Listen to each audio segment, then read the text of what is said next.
నమస్తే మేడం. నమస్తేనండి. మా అహింస మెడిటేషన్ ఛానల్‌కి మీ అనుభవాలు పంచుకోవడానికి వచ్చినందుకు ధన్యవాదాలు మేడం. ముందుగా మీ పేరు, మీరు ఎక్కడి నుంచి వచ్చారు తెలియజేయండి మేడం. నమస్తే. బ్రహ్మర్షి పితామహ పత్రిజీ గారికి నా ధన్యవాదాలు.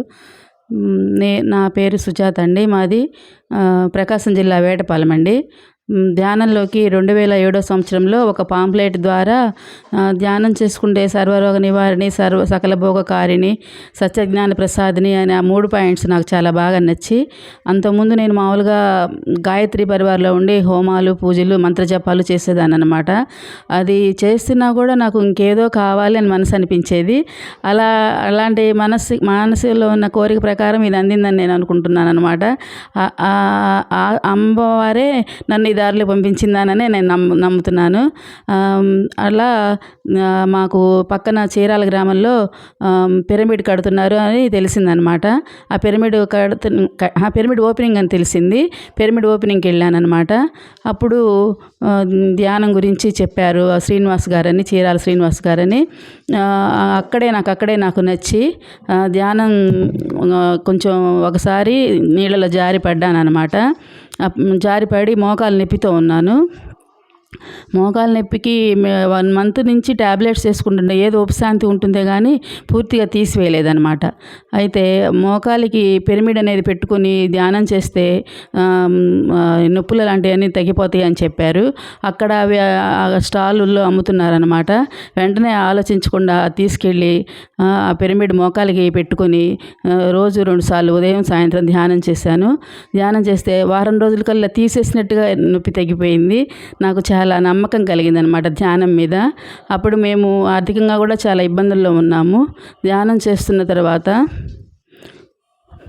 ఆర్థికంగా చాలా నిలదొక్కగలిగామండి. మాకు ఆర్థిక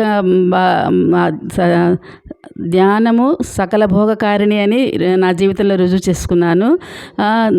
సర్వరోగ నివారణని కూడా నా జీవితంలో రుజువు చేసుకున్నాను. ఈ ధ్యానం వలన మరి మనోధైర్యం మాత్రం చాలా కలిగిందండి. ఈ ధ్యానం చేయకముందు అసలు నలుగురిలోకి వచ్చి ముందుకొచ్చి మాట్లాడేదేనా కాదు.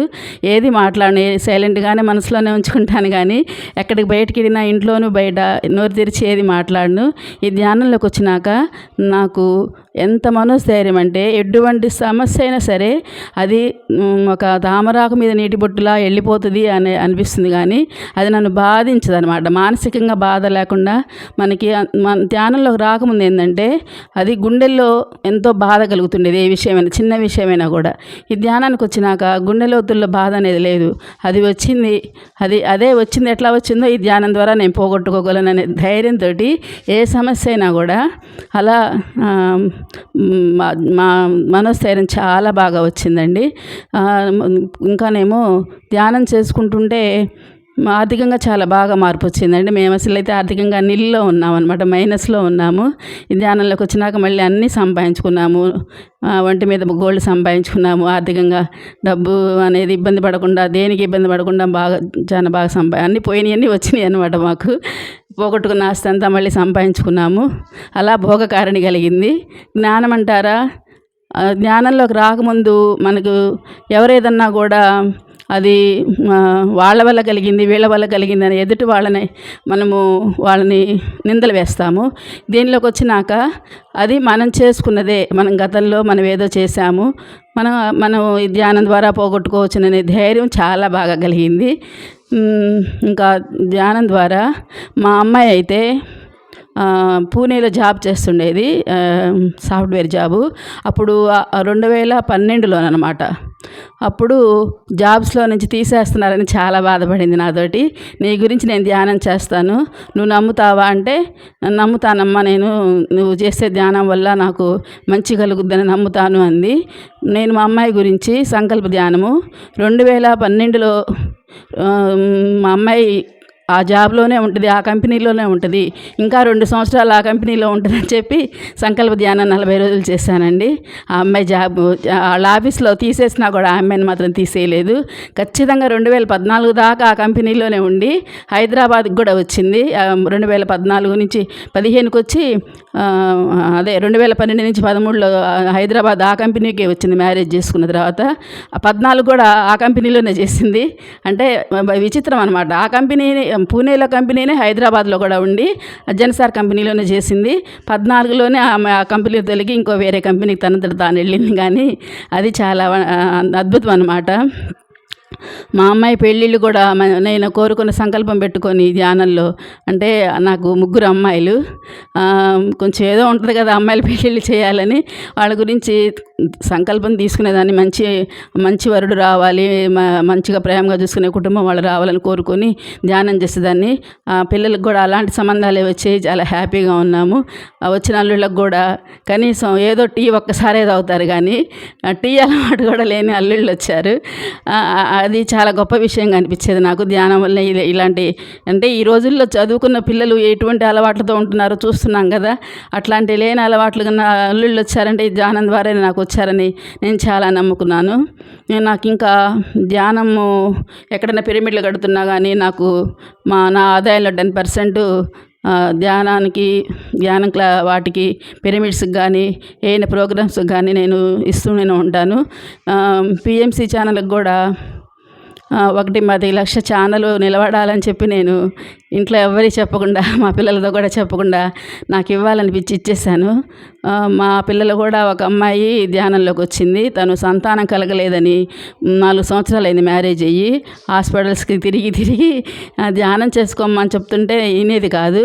తనంతట తానే ఎక్కడో మరి ఏదో ఆడియో విని తనే ధ్యానంలోకి వచ్చి ఇప్పుడు తనకి సంతానం కలుగుద్దని తనే క్లాసులు చెప్తుంది. ఇప్పుడు తనకి మాత్రం నిజంగా మంచి సంతానం కలుగుద్దని హాస్టల్ మాస్టర్స్ తనకి చెప్పారు ధ్యానంలో. అన్నీ అద్భుతాలేనండి ధ్యానంలో, అన్నీ అద్భుతాలేను. నేను ఇంకా ధ్యానం విద్యార్థులకి బాగా చెప్పాలని, ధ్యానం క్లాసులు కూడా బాగా చేయాలని, కొంచెం ధ్యాన క్లాసులు చేయాలంటే కొంచెం వెనకడుగ్గా ఉంటున్నాను. ఇంకా బాగా చేసి చెప్పాలని ధ్యానం క్లాసులు, మరి పిల్లల ద్వారా బాగా ధ్యానం చెప్పాలని మాత్రం చాలా ఎక్కువ సంకల్పంతో ఉన్నానండి. హాస్టల్ మాస్టర్స్ నాకు సహాయం చేసి నేను అనుకునే చేయాలని కోరుకుంటున్నాను. ఎక్కడికి వస్తున్నా కూడా పాంప్లెట్స్ కొట్టించి బస్సుల్లో కానీ ఎక్కడికన్నా వెళ్ళినా కానీ, ఆటోలో వెళ్తున్నా, బస్సులో వెళ్తున్నా, లేదా ఎక్కడికైనా తెలియని చోటకి వెళ్తున్నా అది హ్యాండ్ బ్యాగ్లో ఉంచుకొని అవి పంచుతూ ఉంటాను. ఇంకా ఇట్లా ర్యాలీలలో కూడా ఎక్కడ ర్యాలీ అన్నా కూడా వెళుతూ ఉంటాను అనమాట. ఇంకోటి ఏంటంటే మా వారు ఇప్పుడు మా వారు లేరు, 8 సంవత్సరాలు అయిపోయింది. ఈ ధ్యానం వల్లనే నేను నిజంగా నిలదొక్కున్నాను అనుకుంటాను అనమాట. అదే ధ్యానం కానీ లేకపోయినట్టయితే మగపిల్లలు లేరు, ఆడపిల్లలు, అసలు ఆ పరిస్థితి తలుచుకుంటేనే అలాంటి వాళ్ళని చూస్తున్నాం కదా.